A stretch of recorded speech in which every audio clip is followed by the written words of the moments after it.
Well, after THQ Nordic's latest game show presentation, letting all of us know a remake of the 1992 original is coming, what better time to discuss the grandfather of survival horror than right now, ahead of its release in the near future? Yes, you heard that right. Resident Evil got almost all its DNA from Alone in the Dark, not the other way round, and this is the first true survival horror game.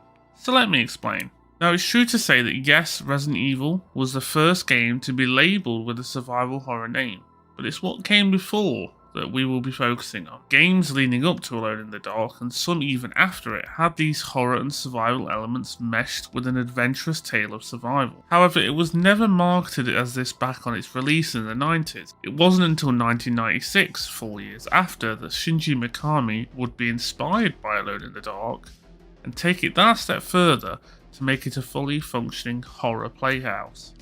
Even games like Silent Hill owe itself to inspiration of the 1992 granddaddy. So now looking back, we all label these games as survival horror. It's just the easiest way. Alone in the Dark story is one of two playable characters though, a male and a female. How inclusive for the 90s is that?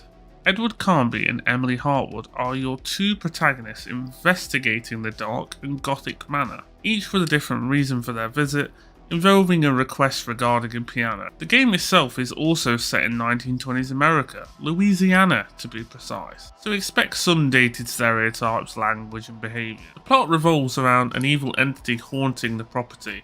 After the owner's apparent suicide is left undetermined and forgotten by the local authorities, it's up to you, your dashing gentle lady, to solve puzzles, inventory manage, fight monsters, and navigate those dangers they face. Sound familiar to any of you RE fans? It should do, and now you see how other creators took this idea and ran with it.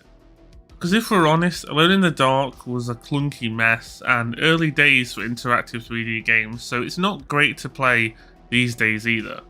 Nevertheless, that's enough about the past, as I won't spoil the plot, puzzles or monsters themselves, as we obviously know a remake is coming and it's bound to borrow heavily from these and bring potential spoilers. The game also had sequels that could be blended into the new narrative and a reboot that just did not please fans. Alas, we won't be touching on that abomination from 2008. It failed miserably in every conceivable way possible, and it should be shelved away like the Ark of the Covenant.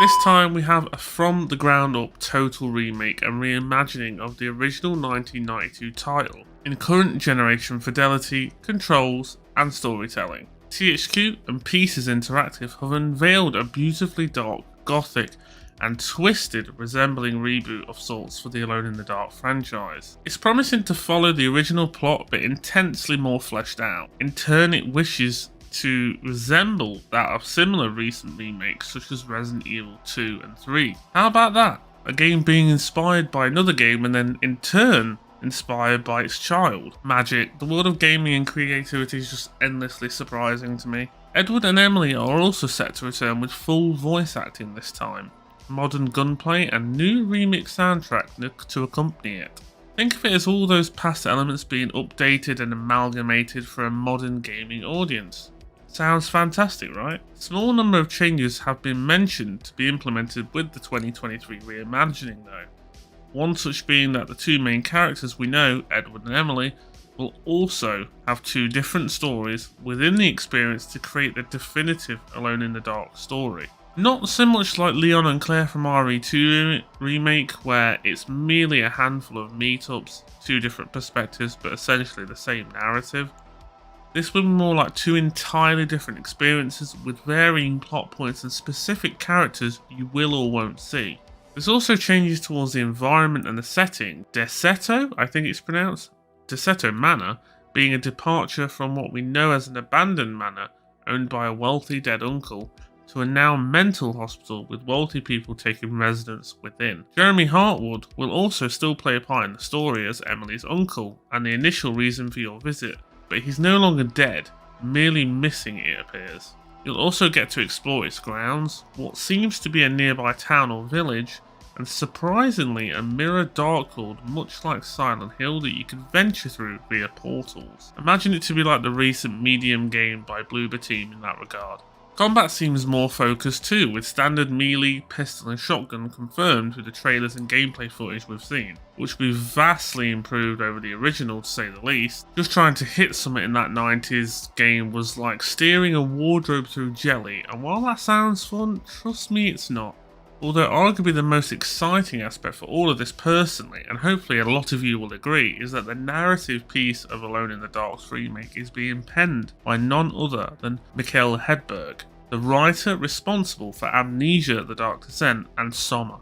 Two of Frictional Games' best pieces of horror fiction that have stuck with me personally since playing them. Noteworthy aspects of the remake were also mentioned in that regard to combat and theme. Defense and defense will be an important piece of the moment-to-moment gameplay. Knowing what monsters you can easily deal with and which are worth running from is vital to the dev team.